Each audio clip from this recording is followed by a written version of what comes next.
Blackstone presents The Beauty of the Beastly, New Views on the Nature of Life by Natalie Angier. This book is read by Katie Schorr. To Rick, of course. Introduction. When I was a girl, I had a terror of cockroaches that bordered on pathological. This was a particularly inconvenient phobia for a person who lived in a proto-slummy apartment in the Bronx, where roaches had perfected the art of arrogant accommodation among humans who would as soon squash them as see them. My father would squash them with his bare hands. My mother would wield a paper towel or a shoe. My younger brother would stamp them out with whatever tool or appendage was closest to the oily cruds. Not I.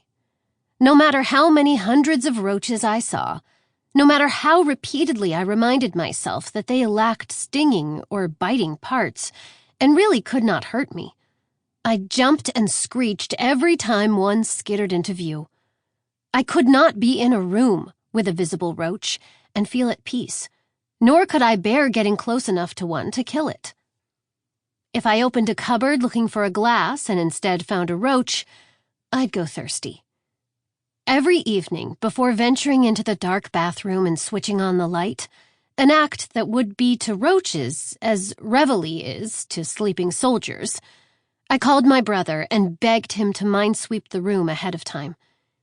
Judging by the enthusiastic sounds of stomping and hooting coming from within, my brother's task was substantial, yet not unwelcome. "Okay," he'd say, emerging from the room and rubbing his hands together smartly. "I think I got them all." This is how profound my terror was. I once woke up in the middle of the night and saw a big roach on the edge of my pillow, heading toward me. Such brashness was unheard of. As bustling as the roach population was, it had never bustled into bed with me. I yelped and leaped to my feet, but what was I going to do now? I couldn't very well wake my brother. My parents had little patience for my squeamishness. Above all, I could not kill the cockroach on my own. I decided to cede my space to the enemy. I curled up at the foot of my bed, lying athwart it rather than lengthwise, knees to my chest, head flat on mattress.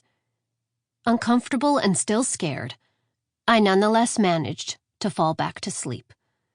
The next morning, I saw that the roach was nothing more than a piece of crayon, which had... Sample complete. Ready to continue?